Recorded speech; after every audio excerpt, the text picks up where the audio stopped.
Hello दोस्तों, नमस्कार। YouTube की HP math by RP channel पर आपका हार्दिक स्वागत है। आज हम लोग कक्षा 9 सांख्यिकी अध्याय 14 के अंतर्गत आंकड़ों का आलेखी निरूपण करना सीखते हैं। जैसा कि पिछली वीडियो में हम लोग पढ़ चुके हैं, आंकड़ों को चित्रारेख द्वारा प्रदर्शित करना, पाई ग्राफ द्वारा प्रदर्शित करना। आज हम लोग सीखते हैं दंड आलेख या स्तंभ चार्ट द्वारा प्रदर्शित करना। आपके कोर्स में 3 है, दंड आलेख और आयत चित्र या हिस्टोग्राम और बारंबारता बहुभुज। ये 3 आलेखी निरूपण आपके कोर्स में है। तो आइए हम देखते हैं दंड आलेख या स्तंभ चार्ट कैसे बनाते हैं। देखिए, इसमें 2 चर होता है। एक चर को एक्स अक्ष पर प्रदर्शित करते हैं। किस पर प्रदर्शित करते हैं? एक्स अक्ष पर, यानी परिरेखा पर। और चर के मान को हम वाई अक्ष पर प्रदर्शित करते हैं। किस पर प्रदर्शित करते हैं? वाई अक्ष पर। इधर चर को प्रदर्शित करते हैं और वाई अक्ष पर चर के मान को प्रदर्शित करते हैं जो दिया हुआ रहता है। अब दंड रूप में प्रदर्शित किया जाता है, इसलिए इसका नाम है दंड आलेख। अब दंडा आप जानते हैं सीधा जमीन पर खड़ा होता है, उसी तरह से आप इस पर दंड बनाएंगे। ठीक है, इस पर दंड बनाएंगे। दंड को किस तरह बनाते हैं? इसकी कुछ चौड़ाई लेकर बनाते हैं, यानी आयताकार बनता है। इस पर चौड़ाई होगा और जो आयताकार दंड बनेगा वाई अक्ष पर वह ऊंचाई प्रदर्शित करेगा और एक्स अक्ष पर दंड की जो चौड़ाई है वह प्रदर्शित करेगा। अब बनता कैसे है? एक्स अक्ष पर समान दूरी के अंतर पर समान चौड़ाई के दंड को बनाया जाता है। समान दूरी की अंतर पर समान चौड़ाई का दंड बनाया जाता है। ध्यान रखिए, दंड की ऊंचाई जो चर का मान दिया होगा उसके आधार पर बनाया जाएगा। आइए अब उदाहरण देखते हैं। उदाहरण, एक परिवार ने जिनकी मासिक आय 20,000 रुपये है, विभिन्न मदों के अंतर्गत हर महीने होने वाले खर्च की योजना बनाई थी, जो इस प्रकार है। मद ग्रासरी में 4,000 रुपये, किराया 5,000 रुपये, बच्चों की शिक्षा 5,000 रुपये, दवाइयाँ 2,000 रुपये, ईंधन 2,000 रुपये, मनोरंजन में 1,000 रुपये और विविध पर 1,000 रुपये खर्च करता है। इस आंकड़े को दंड आलेख के रूप में प्रदर्शित करना है। तो क्या करेंगे? चर यानी मद इस पर लिख देंगे एक्स अक्ष पर। यहाँ क्या लिख देंगे? मद। और वाई अक्ष पर लिख देंगे खर्च 1,000 रुपये में। यहाँ क्या लिख देंगे? खर्च 1,000 रुपये में। अब देखिए, खर्च अधिकतम कितना है? 5,000 रुपये मासिक है।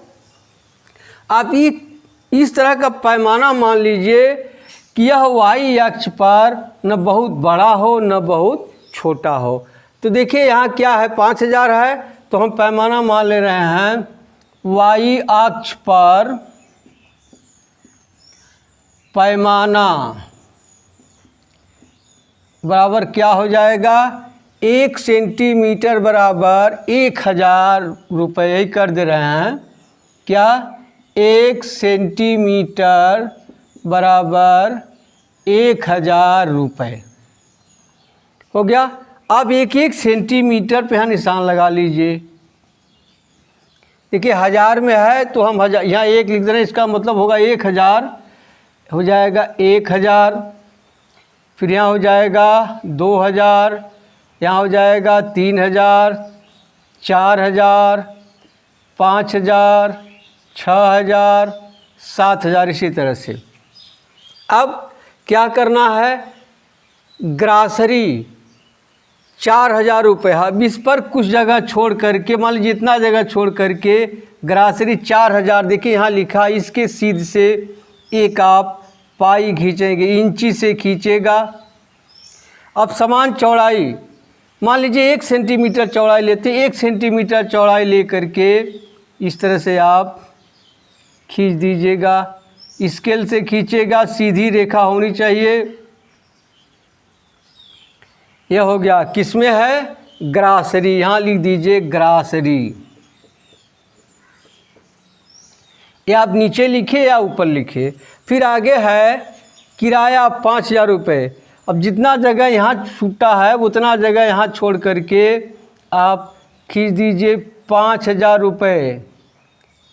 यही है 5,000 के सीध में। आप समान चौड़ाई का, यह हो गया। अब क्या है? यह किराया, यहाँ लिख दीजिए किराया। फिर क्या है आगे? बच्चों की शिक्षा, जितनी दूरी यह है उतनी दूरी यहाँ ले करके बच्चों की शिक्षा कितना है? 5,000 रुपये है। यही होगा इस तरह से।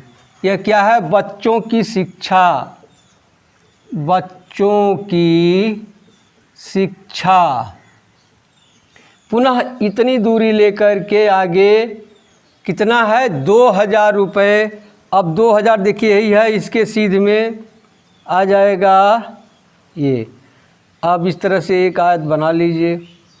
यह क्या हो गया? दवाइयाँ, दवाइयाँ। अब फिर क्या है आगे? ईंधन 2,000 रुपये। फिर इतनी दूरी छोड़ करके क्या 2,000 रुपये है, ये भी है इस तरह से। यह क्या है? ईंधन। अब इसी तरह से आगे है मनोरंजन 1,000 रुपये। फिर समान दूरी छोड़ करके जितना यह उतना छोड़ करके 1,000 दे के यहाँ है, इस तरह से होगा। यह क्या है? मनोरंजन, मनोरंजन। फिर है विविध 1,000 रुपये। फिर इतनी दूरी छोड़ करके 1,000 रुपये। यह क्या है? विविध, विविध है। यह हो गया आपका दंड आरेख। आप स्केल से बनाइएगा। देखने में थोड़ा टेढ़ा मेढ़ा लग रहा है, स्केल से आप बनाएंगे नहीं तो आप ग्राफ पेपर पे बनाइएगा। ग्राफ पेपर आप जानते हैं, उस पर 1-1 सेंटीमीटर पर थोड़ा मोटी लाइन खींची होती है, उस पर आप बनाइएगा। यही हो गया दंड आलेख। किसका? इसका, इस आंकड़े का दंड आलेख हो गया। अब आइए दूसरा प्रश्न देखते हैं। दूसरा प्रश्न है, सारणी में किसी वर्ष विशेष में भारत के निम्नलिखित नगरों की जनसंख्या घनत्व प्रति वर्ग किलोमीटर में दिखाया गया है। इन आंकड़ों को स्तंभ 4 द्वारा प्रदर्शित कीजिए। वही क्रिया इसमें करनी है। मध्य, इसमें क्या है? नगर है, तो आप बना दीजिए, यहाँ कर दीजिए x अक्ष, और ये हो गया y अक्ष। यहाँ हो गया नगर, और यहाँ क्या है? जनसंख्या घनत्व। यहाँ है जनसंख्या घनत्व। किसमें है? प्रति वर्ग किलोमीटर, प्रति वर्ग किलोमीटर। अब इसमें भी पैमाना माने देखिए 685 इसमें अधिकतम है। कितना पैमाना मान लिया जाए? 1 सेंटीमीटर बराबर 100 प्रति वर्ग मीटर मान लीजिए। अब यहाँ हो जाएगा y अक्ष पर पैमाना क्या हो जाएगा? 1 सेंटीमीटर बराबर हो जाएगा 100 प्रति वर्ग किलोमीटर। अब चलिए देखिए, अब 1-1 सेंटीमीटर पर निशान लगा लीजिए। यहाँ 1 हो गया, यानी 100। फिर यहाँ हो जाएगा 200। फिर यहाँ हो जाएगा 300। फिर यहाँ हो जाएगा 400। फिर यहाँ हो जाएगा 500। फिर यहाँ हो जाएगा 600। फिर यहाँ हो जाएगा 700। अब चलिए देखिए 685 है। अब क्या करेंगे, 685 में आप 100 का भाग दे दीजिए, कितना आ जाएगा 6.85, यानी लगभग आ जाएगा 6.9।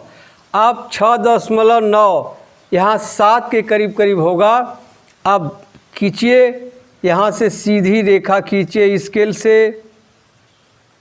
देखिए सीधी नहीं हो पा रही है, सीधी रेखा। अब इसी के सामने इस तरह से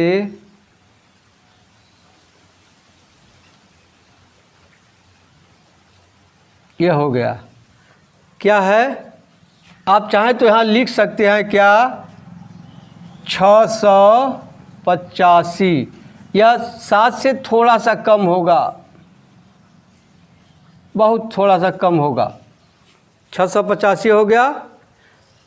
अब क्या है यह, कोलकाता, यहाँ लिख दीजिए कोलकाता। अब इसको ऊपर भी लिख सकते हैं। फिर क्या है 654। अब 654 में 100 का भाग दे देंगे, आ जाएगा 6.54, यानी लगभग 6.5। अब लगभग इसके मध्य में यहाँ होगा। अब इस तरह से आप खींच दीजिए, यह हो गया।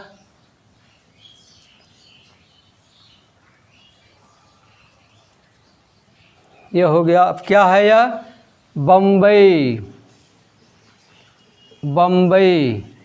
अब कितना है यह, 654 है, 654।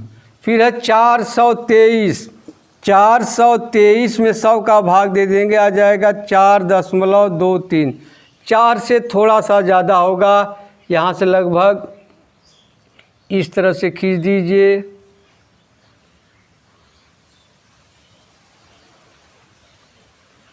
यह हो गया। यहाँ हो जाएगा 423। क्या है, दिल्ली,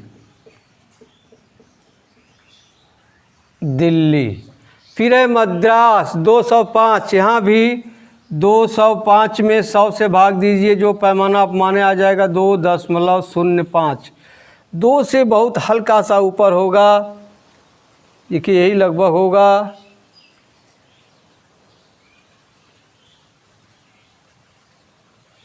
यह हो गया 205। और क्या है यह, मद्रास है। अब फिर क्या है 48। 48 में 100 का भाग दे देंगे, आ जाएगा 0.48, यानी लगभग 0.5। तो इसके मध्य बिंदु यहाँ से देखिए, यहाँ से इसके मध्य बिंदु यहाँ से यह हो गया। यह क्या है, चंडीगढ़। यह हो गया चंडीगढ़।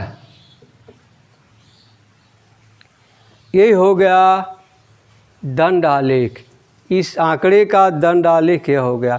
इसे देखकर आप बता सकते हैं सबसे अधिक जनसंख्या घनत्व वाला नगर क्या है, कलकत्ता है, कोलकाता। और सबसे कम घनत्व वाला नगर क्या है, चंडीगढ़ है। ठीक, अब आप इस तरह के प्रश्नों को अभ्यास प्रश्नों से हल कीजिएगा। अब मिलते हैं अगली वीडियो में, तब तक के लिए धन्यवाद। जय हिंद, जय भारत।